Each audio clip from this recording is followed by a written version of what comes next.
Welcome to the Gita in Action podcast. My name's Radha, and I'm here with our regular family of seekers. We're reading through the Bhagavad Gita, verse by verse, talking about its relevance in our lives and really just being transformed. I don't know about you all, but the last session we had together has really stuck with me this week. I've almost felt just like kind of like fearless in service. And like another level of fearlessness. Um, and so I'm just really appreciating you all. Sometimes when I'm chanting, like different things that you guys say just pop into my head. I'm like, oh, this is so sweet. So, yes, but before we start, I want to advertise a couple of get-togethers that are coming up for our community. One, we are doing a yoga festival in August 28th through the 30th at New Vrindavan. We're doing this in collaboration with some local yoga studios and healing facilitators.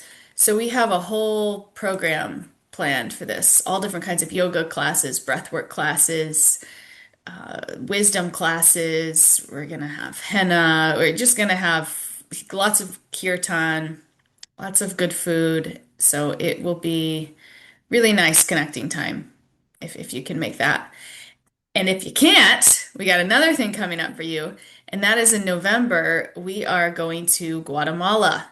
It's a women's retreat. We're going to Guatemala. We're going to this really sacred lake that's a few hours away from what do they call it? Guatemala City, the place where we fly into. But it's a really special place, and we'll be doing all kinds of things like cacao ceremonies and fire ceremonies and weaving with the local Mayan ladies, and it will be really amazing. We're staying in this big bamboo house. It's really big, kind of like bamboo retreat center that we have all to ourselves. And we have a private vegan chef. I was just coordinating with her yesterday. So all you have to do is book your airfare. You land in Guatemala. We'll pick you up, take you to our hotel, and then the next day we'll all go to the lake together. So everything will be taken care of for you, and yeah, it'll be transcendental. Martine says it sounds wonderful. Yeah, Martine came to Costa Rica with us in March. I was hoping you'd be able to come to Guatemala with us too, Martine. Yeah, I wish. Maybe next time. Yeah, so if you Martin can say now she's my roommate. Martine and Poppy were roommates. Yeah. Yeah, so if you're interested in coming on that, you can email consciouscollective.life@gmail.com and I'll send you more info. Soon we'll have a website up and you'll be able to just register on the website within like a few weeks. Right? Hopefully by the end of May we'll have a website up. But in the meantime, you can just email consciouscollective.life@gmail.com and we'll get you in. We'll get you in. We're about half full right now, so get in soon. Because I think our capacity is like 20 people. So it will be very sweet and intimate. That's a good number. 20 people is a nice number. We all become like family by the end, right? Martine and Hopi. Yeah. Okay, so let's get into the Gita. What we're doing today. Um, Popi's gonna say our prayers today. When you're ready, Poppy. Okay. Omiganaatimirandhyasa Dhyananjana Shalakaya Chakshurunmilitam Yana Tasmahi Sri Gurave Namah Namo Vishnu Padaya Krishna Prastaya Bhutale Srimate Bhaktivedanta Savamiti Namini Vanchakapatruvyashcha Kripasindhuveva cha Patitaram Pavanavayu Vaishnavave Namo Namo Jai Sri Krishna Chaitanya Prabhu Nityananda Shri Adaita Gadadhar Srivasadi Gaur Bhaktavinda Hare Krishna, Krishna Krishna, Hare Hare, Hare Ram, Ram Rama Rama, Hare Hare.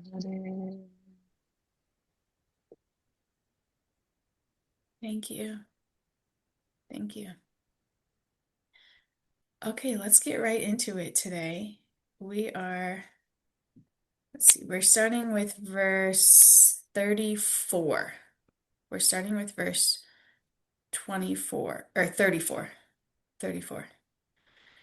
Okay, let's see. Oh, we'll share my screen, but first I have to. Oh, chapter 11. Chapter 11, um, 34. Chapter 11, text 34. Yes.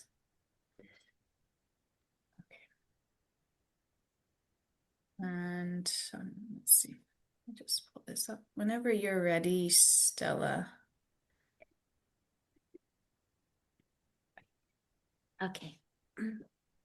Drona, Bhishma, Jayadratha, Karna, and the other great warriors have already been destroyed by me.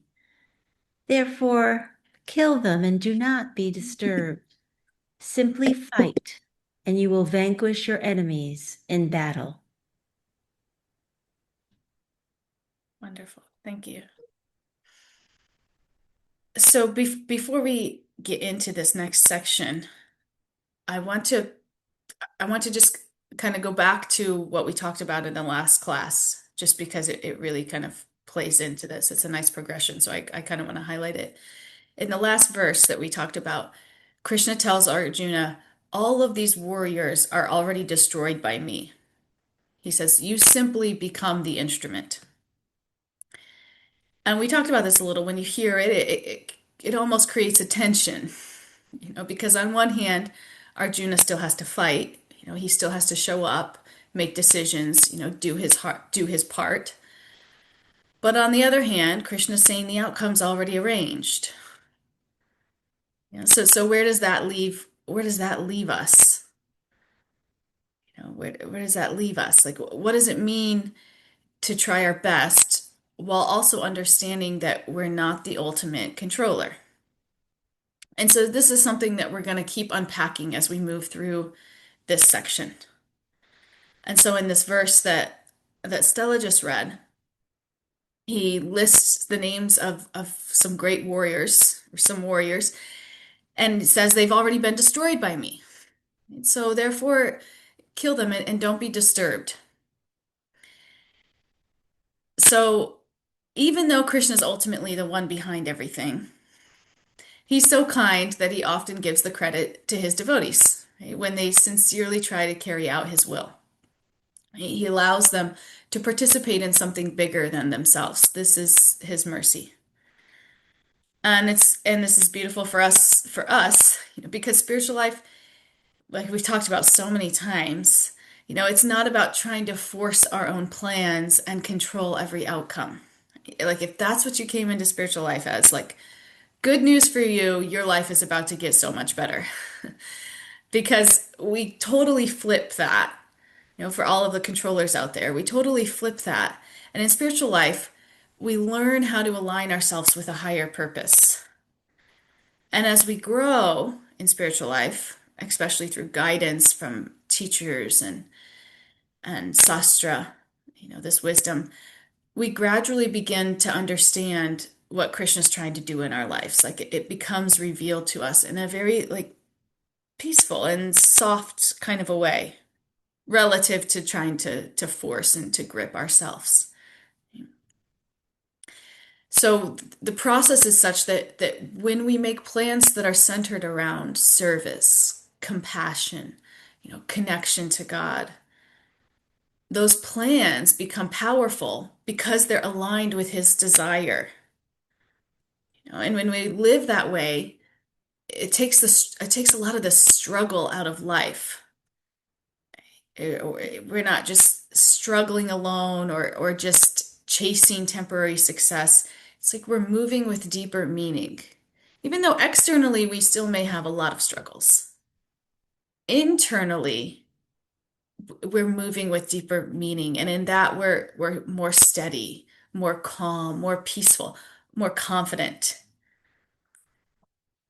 because we're plugged into source.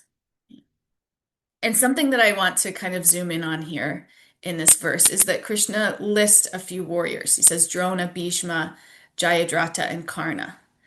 And it's interesting here, he mentions Jayadratha, and Jayadratha is not really of the same caliber as of the other warriors. He's not like one of the top warriors necessarily, but Krishna calls him out. And I want to kind of highlight why Krishna calls him out in this verse because it's pretty interesting and it has a lot of meaning and relevance for us too. So if we can just kind of, I'll tell a little bit of a story about Jayadratha, and then if we can kind of get involved in that, then we can see how it applies to us. Okay. So on the 13th day of the war, this battle's taking this setting is a battle. And on the 13th day of the war, Arjuna's son, Abhimanyu, he was brutally and unfairly killed. And Arjuna was devastated. And in that grief, he made a vow. He said, by tomorrow's sunset, I'll kill the person that's most responsible for this, Jayadratha. Okay, so the next day, the other side set everything up to stop him. They basically arranged in layers specifically to try to block Arjuna from reaching Jayadratha. And Arjuna fights his way through it all. He pushes through wave after wave, using everything he has. His skill, his focus, his determination, because he's like this really good warrior. But just as he's getting close, he gets stopped. And these six powerful warriors attack him at the same time, almost like history repeating itself, like just what happened to his son. And because he's super skilled, because Arjuna's super skilled, he's able to hold them off. But at the same time, he's so surrounded, like he can't get a clear shot. And the time is running out. Remember, he said he wanted to shoot him by sunset. The sun is setting. So imagine this moment. Just put yourself there, like emotionally for a moment. Like he's done everything he possibly can. He's come so close, and still it looks like he's going to fail. And this is where Krishna steps in. Krishna mystically covers up the sun, making it appear like the day is over. So then the opposing warriors relax, right? They think Arjuna's lost. They even start like celebrating. And in that moment, Krishna reveals the sun again. Arjuna sees his opening. He moves past the warriors. He releases his arrows and he kills Jayadratha and he fulfills his vow. Okay, so why does Krishna mention Jayadratha in the Gita? Because he's telling Arjuna, this victory, you think it's all on you, but it's already been arranged. And this applies to all of us. We all have our own Jayadratas, right? These obstacles or these inner struggles that feel almost impossible to overcome. And sometimes it feels like we're doing everything we can and we're still not getting there. Like again, Arjuna in that moment, he's doing everything he can and he's just surrounded. He can't even see out to make a clear shot. Sometimes it's us, we're doing everything we can and it's just like not working. We're still falling down. We're still succumbing to our lower natures, our lower tendencies. Whatever effort we're putting into service, it's just not working out for whatever reason.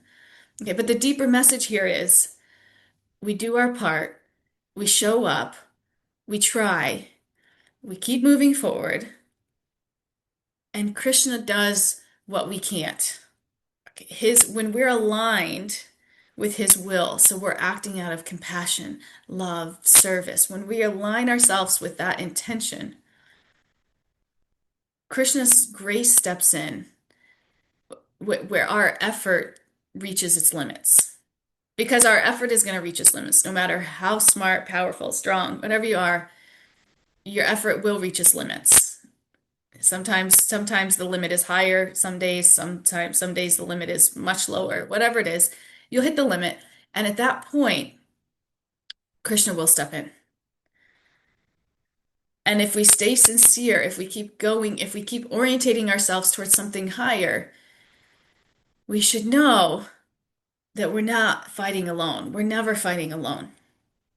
This is what's so beautiful about spiritual life. It's like you don't have to do it on your own anymore. You don't have to obsess over the outcome. You don't have to grip. You don't have to struggle. You just have to try. You just have to try. And more importantly, you just have to align your intention with God's desire. which is acting of this out of this mode of service, of compassion, of connection. And when we do this, what feels impossible doesn't stay impossible. And we're just carried away by this current of love that is Krishna powered, that we don't have to struggle so much for. And life becomes sweet. It becomes sweet. This has really been my experience since I came into spiritual life, and I was a pretty capable individual. I worked for a contractor of the Navy, designed nuclear submarines, and then I was program manager responsible for the fabrication of the power units, and I was really stressed all the time. Like I was in this advanced leadership program. I was working from like 5 a.m. to 11 p.m. And it was like I felt like everything rested on me. And it was a lot to carry. It was a lot to carry. To speak of now, I'm like a mom, and it's like, holy cow, everything rests on you. And that's really difficult. It's like no matter what it is, this mindset, this material consciousness just creeps in. But when we can create a little bit of space there, right, and understand that, hey, our job is not to be God. We don't have to step in and do everything and feel like if we don't, the world's gonna fall. No, we just have to do our best. We just have to do our best and we just have to do it in service to Krishna. And he will take care of the rest. And if we just try practice this, just try this on little by little. When you're feeling triggered, when you're feeling like shit's gonna hit the fan, right? You just take a deep breath, right? And just understand. I'm just an instrument for Krishna. That is the limit of my capacity. I can just be an instrument. I can't control everything that's going to happen after this. I just try. And we just do that little by little. And you'll start to see your life will arrange in a way that is just like magical. And all of a sudden what once felt really heavy and exhausting feels like sweet and exciting. Because you can put that burden down. We don't have to carry that around with us everywhere. It's not ours to carry. So many burdens we're carrying around thinking that we're solely responsible for them. And the reality is we're not.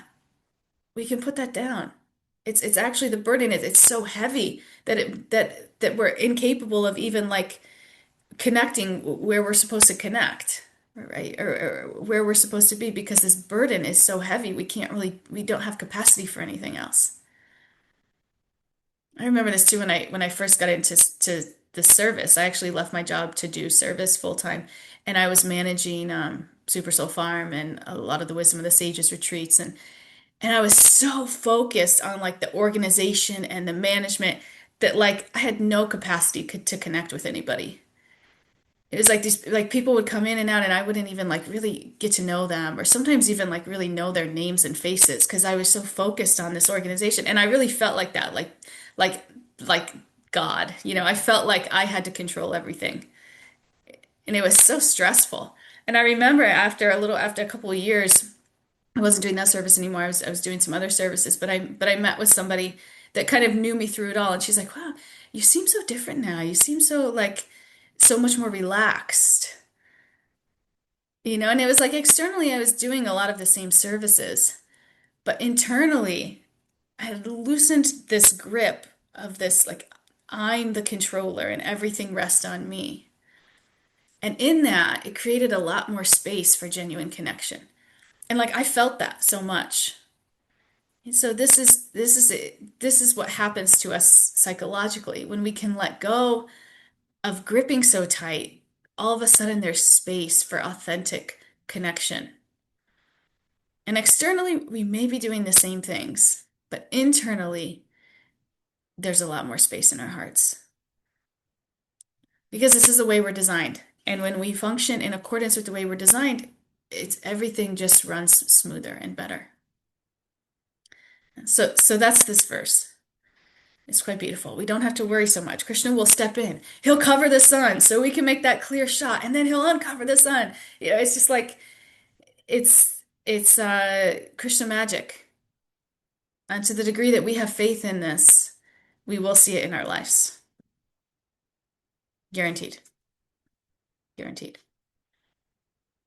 Okay, should we move to the next verse, 35? I Whenever have you're. something to say. Yes, please share. You know, I have watched that scene so many times, Mahabharat on and this killing Jayadratha. You have to watch that scene. So if you guys can watch it on YouTube, I guess it must be there. So and it is, I have enjoyed it. I mean, we all have enjoyed it so many times, so many times. The way Krishna uncovers the sun, and then Jayadratha thinks that, oh, now Arjun cannot do anything because, of course, they follow the dharma. So he comes in front. All this time he was hiding, and all other warriors were trying to defeat Arjun. And then when Jayadratha is right in front of him, and then Krishna uncovers the sun, and then Arjun can kill him. So that is such a beautiful scene that we have never thought something like the way you have put the correlated Jayadratha in our life, and it is obvious. Yeah, I mean, we don't have to struggle, we don't have to do this. It is so correct because we are not the controller, and he is the one who does everything. And how he has uncovered the sun, and how he has helped us so many times in life. One of them is like we lived in such a small town, and we always wish we wanted to live close to some temple. And then who did that? Krishna arranged everything for us. So, Hare Krishna! Mm, yeah, those Jayadratha moments in our lives. Beautiful. Yeah, because and to the with the story, when the sun goes down, they don't fight anymore. They like follow these strict rules of Dharma. Like the war is almost it's almost like a sporting event. It has rules, and people follow those back in the day. This is the way it was done. So when the sun goes down, the fighting is over for the day. That's it. So that's what happened. Everybody thought the fighting was over. All of a sudden the sun comes back up. They relaxed. All of a sudden the sun comes back out, and Arjuna had a clear shot. So yeah, Jayadratha moments. Beautiful. Thank you. Nancy. Yeah, thank you so much for this wonderful, this your detour, which really I had remembered that too. But what it made me think of is the poem Footprints in the Sand. Hmm. I Yeah. don't know if you know that it says, and I just picked it up here. Let me see if I can see it. One night I dreamed a dream. As I was walking along the beach with my lord, across the dark sky flashed scenes from my life. For each scene, I noticed two sets of footprints in the sand, one belonging to me and one to my lord. After the last scene of my life flashed before me, I looked back at the footprints in the sand. I noticed that at many times along the path of my life, especially at the very lowest and saddest times, there was only one set of footprints. This really troubled me, so I asked the Lord about it. Lord, you said once I decided to follow you, you'd walk with me all the way. But I noticed that during the saddest and most troublesome times of my life, there was only one set of footprints. I don't understand why. When I needed you most, you would leave me. He whispered, my precious child, I love you and will never leave you. Never, ever during your trials and testings. When you saw only one set of footprints, it was then that I carried you. And that's a little bit of what this verse reminds me of. The idea that even when I don't have it, I'm so you know have this view that I have to know everything, and even when I don't understand it, that in fact I'm being carried. So thank you. Hmm. Yes, exactly. So nice. Thank you. Kalachanji. Hare Krishna, I have a question. Oh, So okay. thank you Hopefully can very much. answer How do we it. know when we are doing our best? How do we know when we're doing enough? And how Oh, do we know when we're over endeavoring? Right. So we don't want to not do our best and say, oh, well, I'll just let Krishna take care of this. yeah, But sometimes we do over endeavor and try to be the controller when we think we're just doing our best. So how does sure. one negotiate that? Yeah. Man, there's I can think of a few different ways to answer this question. One thing I like to think about whenever I'm endeavoring is I think I've talked about this before. We all have a stretch zone. We all have a stretch zone where we're like we're stretching ourselves. Things are kind of stressful, but we can manage. And then above that we have a panic zone where it's like I'm pushing so much, I'm not sleeping, I'm exhausted, I'm starting to snap at everybody around me because I'm taking on too much. And then we have a comfort zone where it's like I'm just gonna come home and sit on the couch every night and relax, and I'm not going to take much more set burden on than that. Right? So I think ideally we all want to kind of be in this stretch zone. It's like we've taken on such that we're full.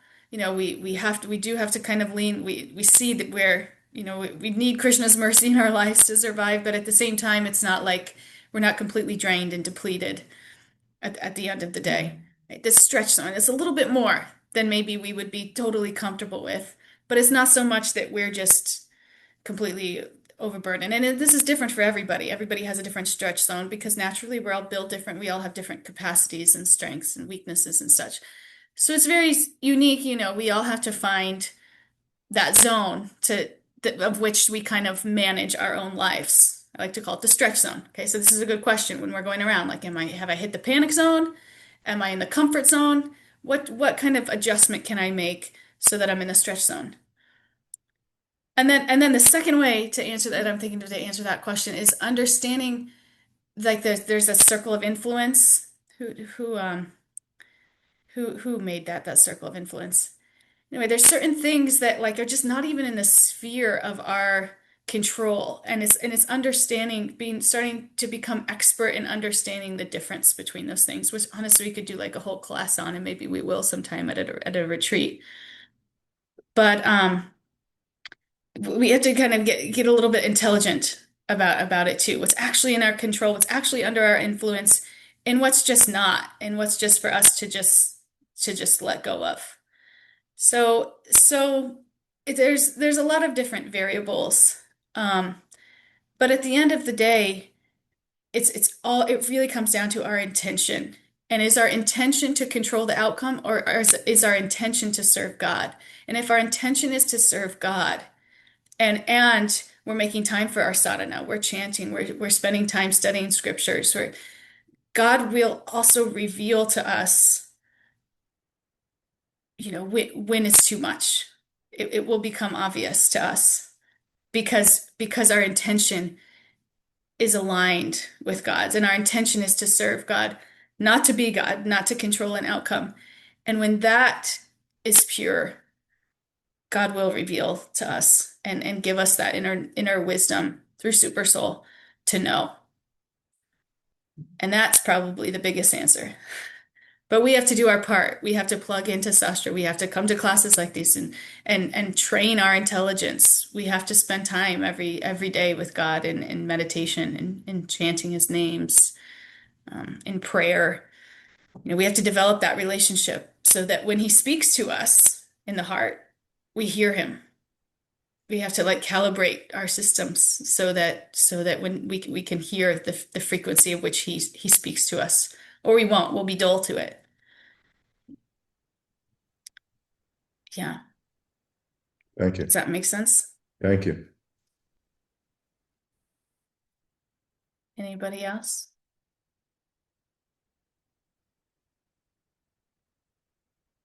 Okay, let's go to 35.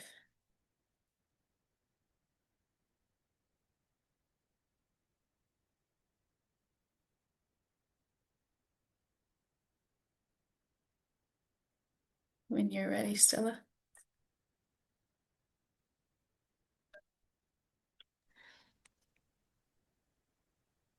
Let's start again. Okay, I'll start again. Sorry, guys. Sanjaya said to Dhritarashtra, O king, after hearing these words from the Supreme Personality of Godhead, the trembling Arjuna offered obeisances with folded hands again and again. He fearfully spoke to Lord Krishna in a faltering voice as follows. Okay, now we're seeing Arjuna's visibly shaken. He's overwhelmed, he's trembling, he's offering obeisances again and again. And his voice changes. His voice is like faltering. It's because he just saw the universal form. This is a revelation. It's not something that he's constructing through his own mind or his effort. It's something that's being shown to him directly by Krishna. If you remember, Krishna grants him this divine vision, and then suddenly Arjuna is able to perceive the entire universal manifestation within him. And so this revelation, it comes downwards. It comes directly from Krishna. And in this moment, it's not about Arjuna achieving something. It's about him receiving something. Again, this same theme, spiritual realization, it's not something that we conquer independently. It's something that's revealed through his grace. And specifically, what Krishna is revealing here is this kala rupa. Kala means time, so it's the form of time. Rupa means form, the form of time. Right? Not just the universe in this conception of space, right? But time. And that means that he's showing him that the outcome of the battle is already decided. All of these warriors are already being destroyed by time itself. And Arjuna is just simply being invited to participate as an instrument in a much larger plan. So Arjuna, what he's seeing, it's not just vast, it's intense, it's overwhelming. It's never been seen before. Nothing like this has ever been seen before. And what does he do? He doesn't become proud. He doesn't feel powerful. He becomes humbled. He begins offering prayers. And this is humility. And this is what we're seeing in Arjuna. Right? He's surrendered. He's not crushed, he's not diminished, but he's humbled in a way that opens his heart. And now we'll move to the last verse that we're going to talk about today, 36. Whenever you're ready, Stella. Arjuna said, "O master of the senses, the world becomes joyful upon hearing your name, and thus everyone becomes attached to you. Although the perfected beings offer you their respectful homage, the demons are afraid and they flee here and there. All this is rightly done."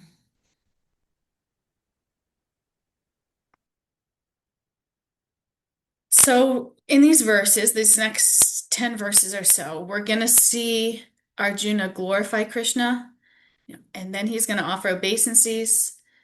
Then he'll apologize for how casually he's treated him, and then he'll make a request. So we'll go on this journey with Arjuna here.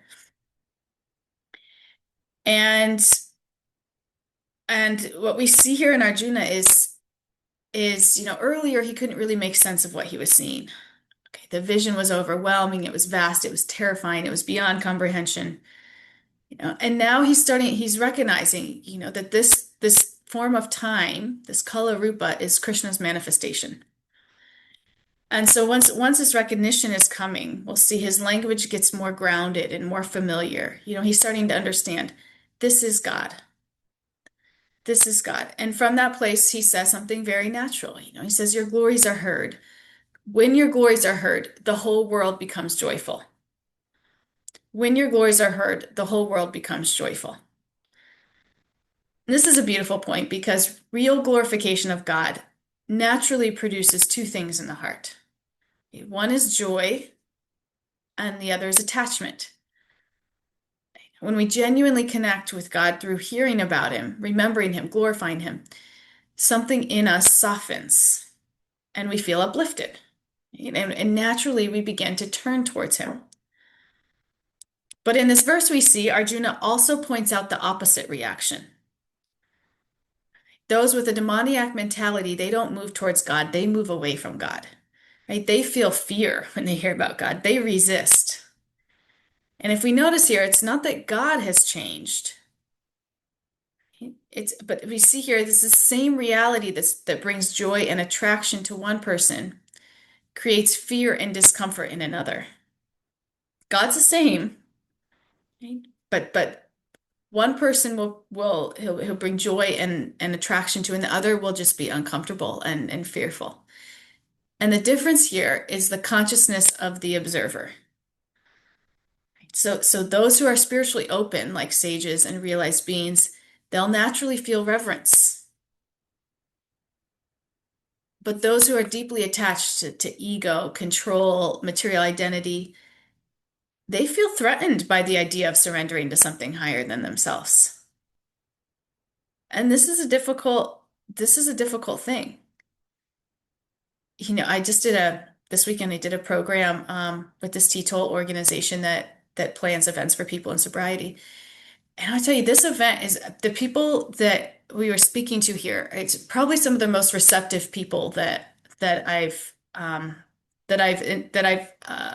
met at programs like this, because I do programs like this most every weekend. And this particular group of people that have been through the throes of addiction were so receptive. And I think it's because, and maybe Nancy can maybe correct me here if I'm wrong, but I think it's because their experiences in their lives have brought them to this point where they've had to confront their ego. They've had to see, look, I don't have the control that I thought I did. The only way out of this, I'd have to surrender to something higher than myself. And in that way, they're very ripe for spiritual life because their life has brought them to that place where they've had no other option. And in most to say that, oh yeah, I'm ready to surrender to a power higher than myself. But the reality is we don't really live like that. We haven't really flexed that muscle that strongly. It's like when it's convenient, I'll think about a relationship with God. When I'm just having fun, I don't want to worry about it.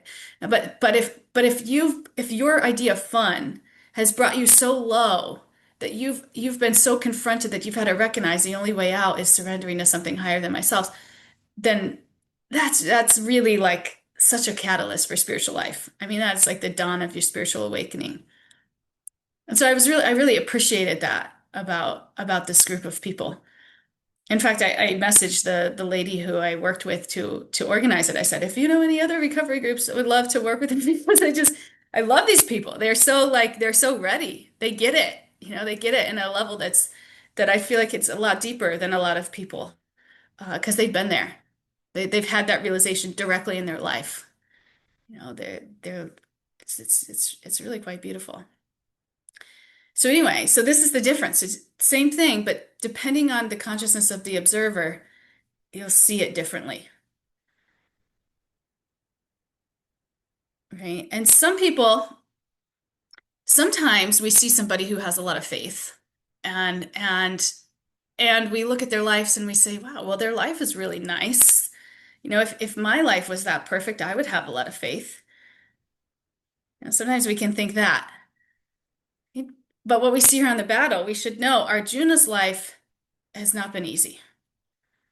Arjuna lost his father at a young age.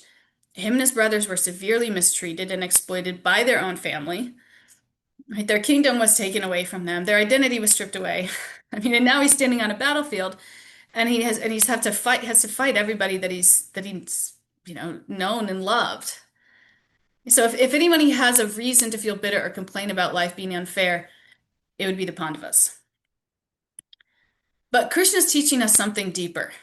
He's teaching us something deeper. No matter the ups and downs of life, if you're on the super up, everything's looking favorable, or you're on your knees, knocked down to something pretty low, whatever it is, we have to understand these things are like cosmic seasons.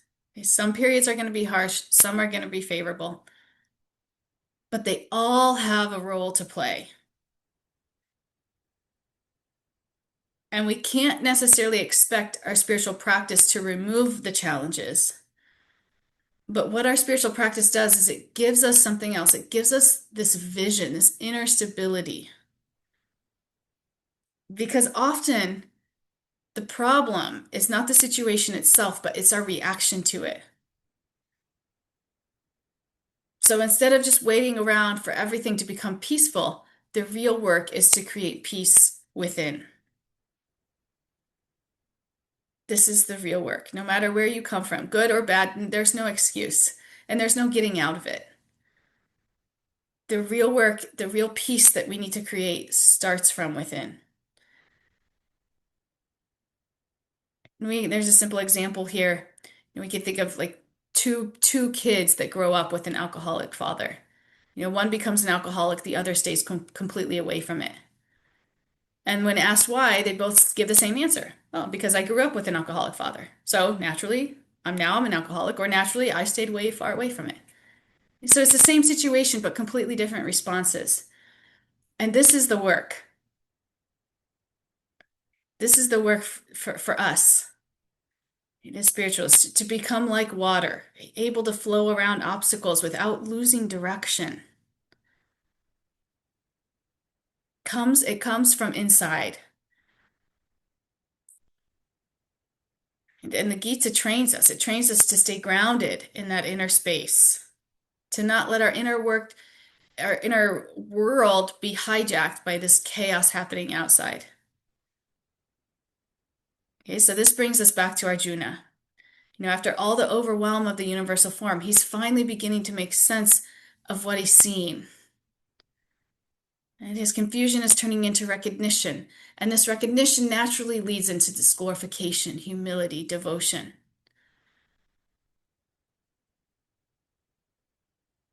Right? Arjuna is ready for spiritual life. Right? And whatever comes up in our life, good or bad, pleasant or unpleasant, can we use that as an opportunity to grow closer to Krishna?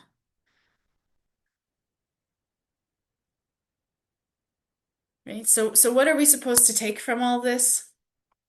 On one level, Arjuna's standing on a battlefield. He's being told that everything is already arranged, that he's simply meant to participate.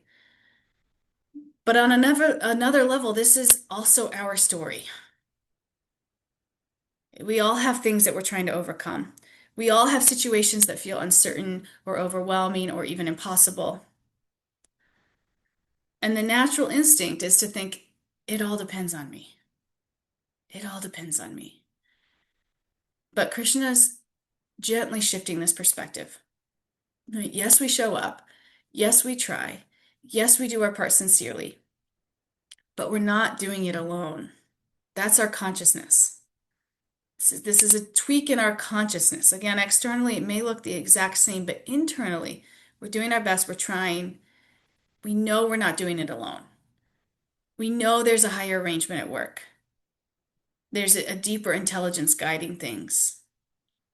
There's grace that steps in when our efforts end. And when we begin to see life through these lenses, things will change.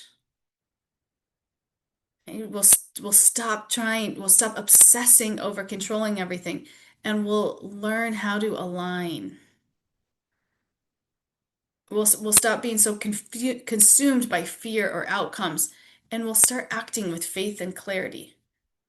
This will happen little by little. If we make these little changes in our lives, it takes just little choices by choices, little tiny choice by choice. And we'll start to see that we're less consumed by fear of outcomes. And we're just acting with faith and clarity. And then just like Arjuna, when that understanding begins to settle in, our confusion will turn into recognition. And this recognition will naturally lead us towards humility, trust, and ultimately devotion. This is what it's really like to live a God-centered life.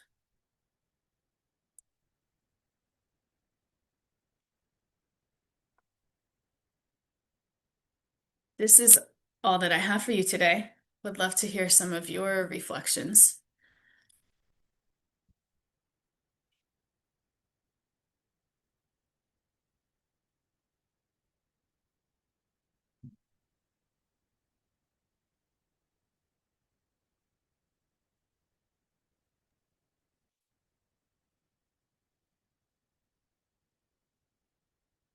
Aaron, please share with us. Thank you so much. It's such a beautiful class, and I feel like a perfect example of, especially the first verse, where I would have been just like, oh, bunch of names, read right through it, and moved on. Um, and I feel like, we really got into it, and, I'm so touched with like such appreciation of like, the story of, you Krishna covering the sun for Arjuna, or even what Nancy shared about, the Lord carrying us. Um, and it's so beautiful because I definitely would not have gotten that just out of reading it on my own. So I really, really appreciate that. I also just want to share like a concern that I have brewing in the back of my head. Because I feel like we're really in a part of the Gita that could be like manipulated and used by, bad actors. I know we recently went over like the time I am verse, and Kalachandji mentioned how, Oppenheimer quoted that verse, and, um, he made the atom bomb. Um, and like, I just see like how someone not in good faith could certainly take these words and just be like, they're dead anyways. God has already killed them. I'm just going to be this instrument. Like, that is my job as a soldier, and that is my job, like, as a warrior. Um, so yeah, it's just something that popped into my head when, um, like so many of these scriptural texts, they take place on battlefields, and like we have wars today, and I know we talked a lot about it in our last class as well, but yeah, just how it can be like taken and manipulated, and be like, see, what I'm doing is stamped with divine approval. Yeah, I really appreciate that. And it's so true. It can be, and it is. And this problem has occurred against across all different traditions since the beginning of time, taking different. And I mean, there's lots of examples in the Bible too of people taking things and kind of with like a very, very partial understanding or hardly any understanding or just perversing it, And all I can say to that is it's a calling for us for a higher level of responsibility to really teach what these texts are saying and what they're not. And to the degree that we do that, I mean, this is God's mission ultimately. Maybe we can clear up some of these misunderstandings that come from limited or perverse understandings. Um, but it is a problem.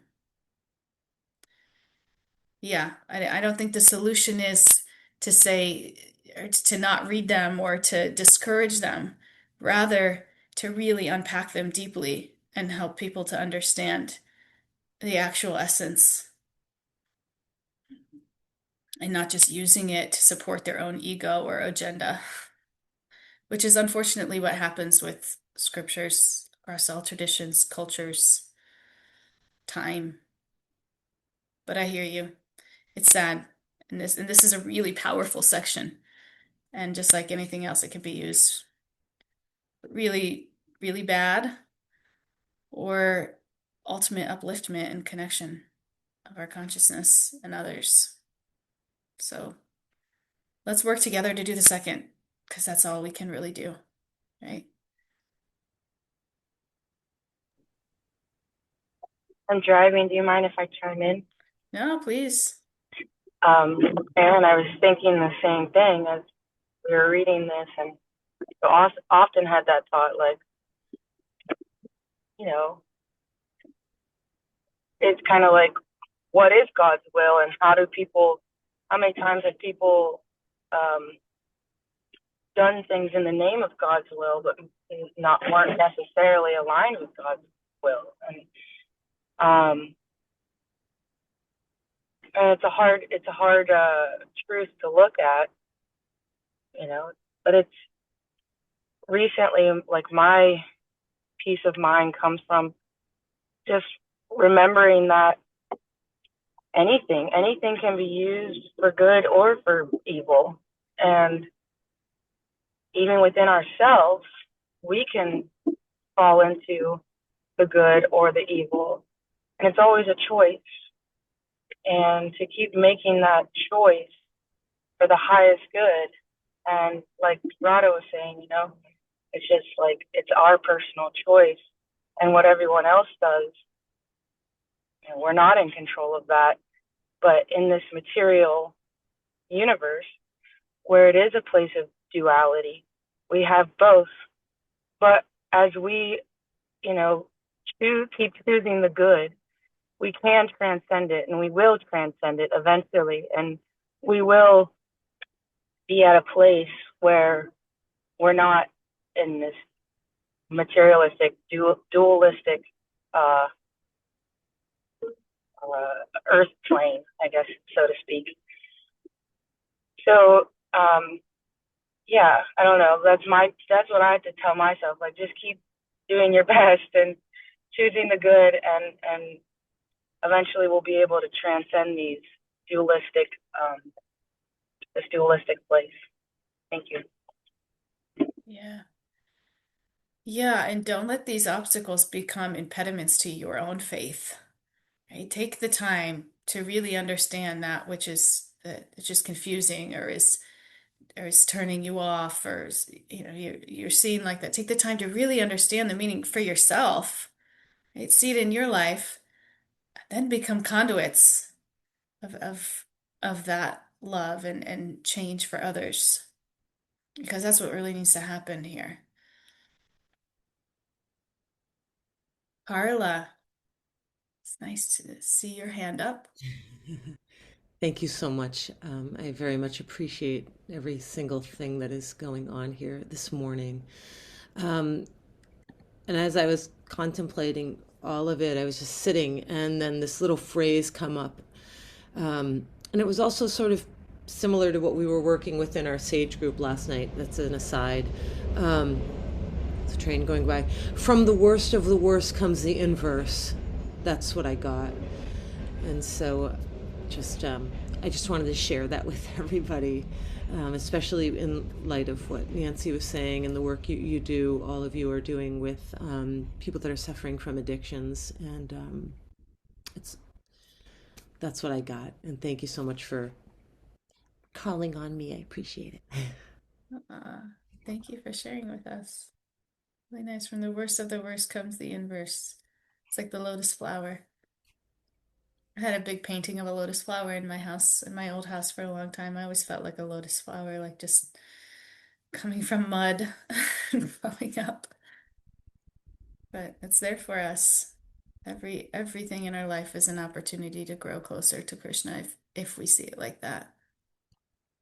Or the opposite, like we've been saying, can take you the other way, and the choice is up to you. Kalachanji.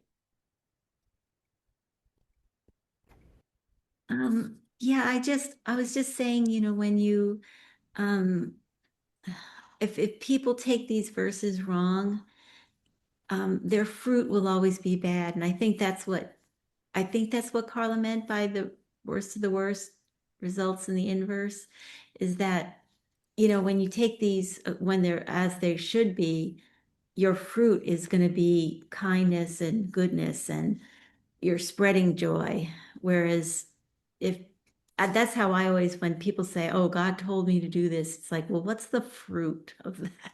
Is the fruit of that misery? That's not God's plan. Um, so it's a weird thing. It's like, don't expect your own outcome, but observe the outcome of what people are doing. What is the fruit of what they're saying, what they're doing, what they're taking from this kind of stuff. And then, look at yourself. What is the fruit of what I'm doing and saying? Am I kinder? than I should be if I'm reading these things correctly? Am I more humble? I should be if I'm taking these things correctly. So it's observation too.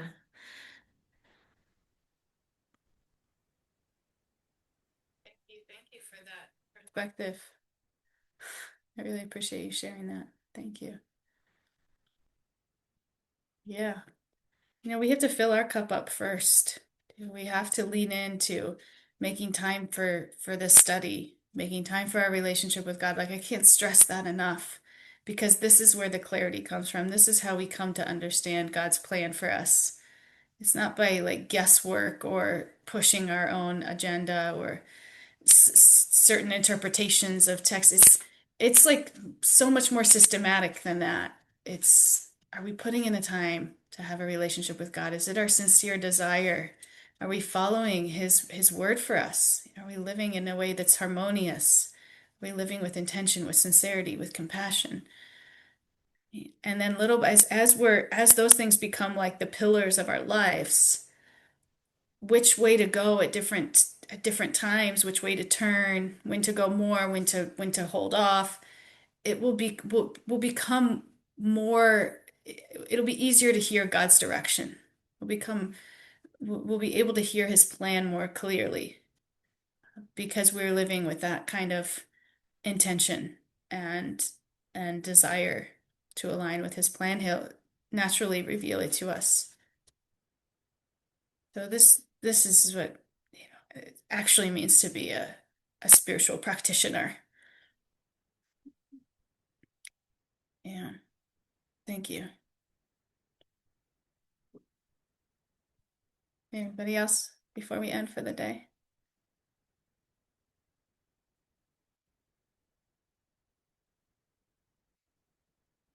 All we can do is our best, just a little by little each day. Try to make those Thank you choices for that the elevate us. class. Yeah. Thank you. Thanks Thank for you, being here. Radha. It was so nice, so nice. Thank you. Thank you, Have a Radha. good weekend and happy Thank Mother's you. Day. Fill your cup, Happy Mother's moms. Day. Happy Mother's Day. Thank Happy you So for no, birthday, the everyone. beautiful. Bye. Thank you. Happy Mother's Day. Happy Mother's Day. Thank you for the beautiful words and beautiful description of it. I recently experienced that in my life. Like, yes,